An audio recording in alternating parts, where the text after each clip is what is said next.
The lab-grown mini-brains, often referred to as brain organoids.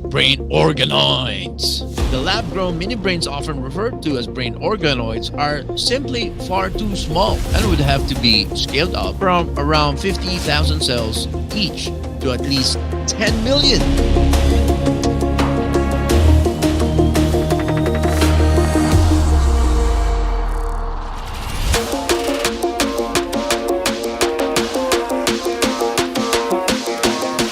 Here's a story from Neoscope. Scientists working to build biocomputers out of lab-grown mini-brains. While silicon-based computers are certainly better with numbers, brains are better at learning. Do you guys remember when I was talking about the Canadian federal funded website called the Biodigital Convergence website? What do you call that again? It's called the Policy Horizons website, federally funded by the federal government. It's a propaganda website. And when I was covering the story about this propaganda website and propaganda projects that the federal government of Trudeau is funding to make people think that this is the better choice, lying to people, deceiving people to embrace their technocratic agenda. I was talking about how the transhuman agenda is a two-way street. It's not only an agenda of helping or making people accept or embrace the idea that technology will be integrated into their bodies, right? But it's also the other way around, where the scientists are integrating human biological parts into AI and robotics and machines. And this report from Victor Tangerman at Neoscope, also called, this is a subsection of a website called future.com, which is, they're not really a red pill.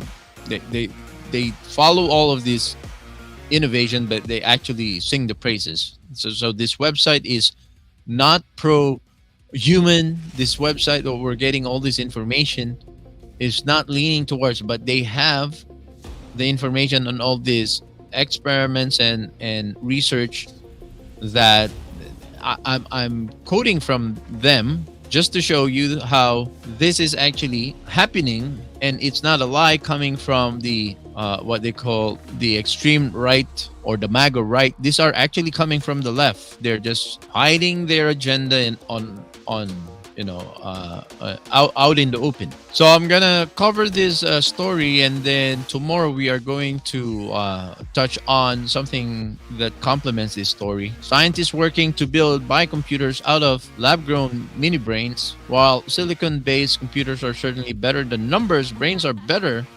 at learning. A team of scientists has grown mini brains in the lab with the eventual goal of linking them together to form a super efficient biocomputers. In a new paper published in the journal Frontiers in Science, a team of researchers laid out a roadmap to achieve that goal, a new multidisciplinary field that they're calling organoids intelligence, or OI for short. So we don't only have AI, but now we also have OI. They're using human brain tissues, actually, or tiny brains. They're growing tiny brains in the lab to use as a CPU. Do you guys remember in the old days, we call CPU, the central processing unit, which is the brain of the computer.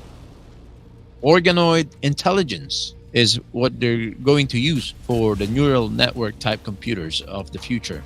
Coining the new term is meant to establish OI as a form of genuine biological computing that harnesses brain organoids using scientific and bioengineering advances in an ethically responsible manner, the paper reads. While silicon-based computers are certainly better with numbers, brains are better at learning, said John Hartung, corresponding author and professor of microbiology at Johns Hopkins University, in a statement.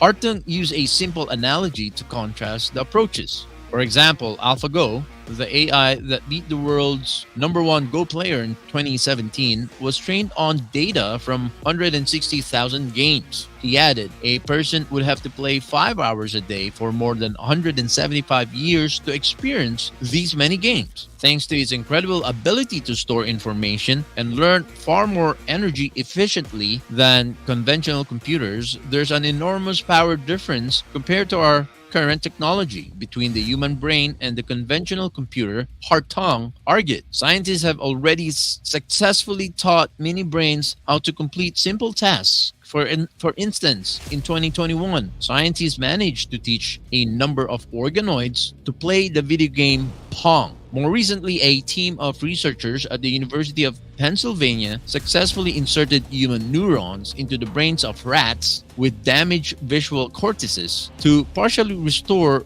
functionalities of these damaged areas of their brains. But before we can build super brains out of tiny organoids that can efficiently complete complex tasks, scientists still have a lot of work to do and would have to be scaled up from around 50,000 cells each to at least 10 million, Artem explained. In addition to efforts to scale them up, the researchers and his colleagues are working on new ways to have the organoids communicate with each other, which means they have to pass on the knowledge they gained by expressing it in some ways. We develop a brain-computer interface device that is a kind of an EEG cap for organoids, which we presented in an article published last August, Hartung said in a statement. It is a flexible shell that is densely covered with tiny electrodes that can both pick up signals from the organoid and transmit signals to it. While the field of organoid intelligence has only begun to scratch the surface of what's possible, the scientists involved are excited about the possibilities. For instance, we could one day grow personalized brain organoids to help patients suffering from neural disorders such as Alzheimer's or test whether certain substances such as pesticides cause memory or learning problems, as Hartung suggests. From here on, it's just a matter of building the community, the tools, the technologies to realize OI, organoid intelligence, full potential, he added. There you go, folks. What do you think of this story? This is crazy. If you think this is crazy, wait for the story that I'll be presenting to you tomorrow. And folks, we'll end this episode here for now, but please do not forget to tune in tomorrow for another story like this, and we are going to weigh in and give our opinions about this particular story and the story that we are going to be featuring tomorrow here on the Freedom Fighter Radio, only here on The Ordinary Joe. Thank you for tuning in. Please share, and we'll see you again tomorrow. God bless.